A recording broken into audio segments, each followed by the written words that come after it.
నమస్తే AP spot news కు స్వాగతం.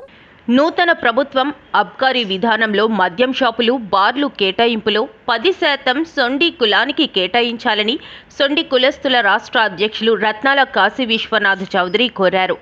శ్రీకాకుళం నగరంలోని నాగావళి హోటల్లో ఆదివారం ఏపీ రాష్ట్ర సొండి కుల సంక్షేమ సంఘం సమావేశం నిర్వహించారు. ఈ సందర్భంగా వారు మాట్లాడుతూ రాష్ట్రంలో సొండి కులస్తులు సుమారు 1 లక్ష జనాభా కలిగి ఉన్నప్పటికీ గత ప్రభుత్వం తమ సామాజిక వర్గాన్ని తీవ్ర వివక్షతకు గురి చేసిందని, 2023లో ప్రస్తుత ముఖ్యమంత్రి అప్పటి ప్రతిపక్ష నాయకులు నారా చంద్రబాబు నాయుడు ఉత్తరాంధ్ర పర్యటనలో భాగంగా పార్వతీపురం బహిరంగ సభలో వారి ప్రభుత్వం వచ్చాక సొండి కులానికి తెలంగాణలో గౌడ కులస్తులకు కల్పించిన మాదిరి మాకు కూడా న్యాయం చేస్తామని హామీ ఇచ్చారని గుర్తు చేశారు. ఈ సమావేశంలో కోశాధికారి రత్నాల శ్రీనివాసరావు, రత్నాల నరసింహమూర్తి, రత్నాల జగన్మోహన్ రావులు పాల్గొన్నారు. చెప్పడము మేనిఫెస్టోలో పెట్టడము జరిగింది. మరి ఆ విధంగా చంద్రబాబు నాయుడు గారు ఆ రోజు మాట ఇచ్చిన దగ్గర నుంచి యావత్ మా సొండి కులస్తులందరూ కూడా ఎంతో ఉత్సాహంతో కూటమిని గెలిపించే విధంగా రాష్ట్ర సంఘం కూడా ఎన్నో ప్రయత్నాలు చేసి సఫలీకృతమైనందుకు మరి మాట నిలబెట్టుకునే విధంగా మేనిఫెస్టోలో కూడా మా కులానికి రిజర్వేషన్ ఇస్తారని చెప్పడం జరిగింది. అయితే ప్రత్యేకంగా ఈ ఆంధ్రప్రదేశ్లో సారాన్ని కొనుక్కుని అమ్ముకుని కులం ఏకైక కులం మా సొంత కులంగా మీ పత్రికాముఖంగా తెలియపరుస్తూ మరి అలాంటి పూర్తి రిజర్వేషన్ని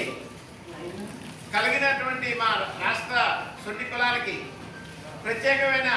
రిజర్వేషన్ని రాబోయే మద్యం పాలసీ విధానంలో ఇవ్వాలని కోరుకుంటూ మరి గతంలో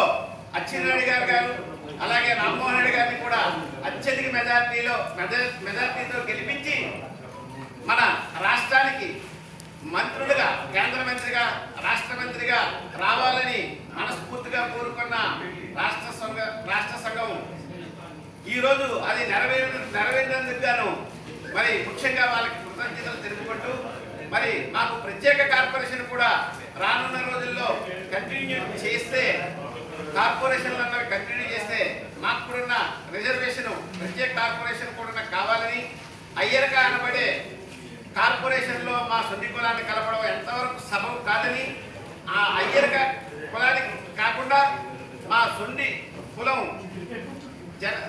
జనసంఖ్యలో చాలా ఎక్కువగా ఉంది కాబట్టి మా సొంటి కులానికి ప్రత్యేక కార్పొరేషన్ కూడా ఇప్పించాల్సిందిగా మరియు కేంద్ర మంత్రిగా మరి రామ్మోహన్ రెడ్డి గారు పదవి బాధ్యతలు స్వీకరించిన తదనంతరం ఎప్పటి నుంచో మాకు ఓబీసీ మా కులానికి ఈ ఒక్క ఆంధ్ర తెలుగు రాష్ట్రాల్లో మాత్రమే మేము ఓబీసీలుగా గుర్తించలేకపోయాం. మరి ఆ దిశగా రామ్మోహన్ రెడ్డి గారు ప్రయత్నం చేయాలని సభాముఖంగా మరి వాళ్ళకి విజ్ఞప్తి చేస్తూ మరి ఇటువంటి అవకాశాన్ని ఇచ్చిన మా సొంత కులస్తులందరికీ రాష్ట్ర సంఘం తరఫున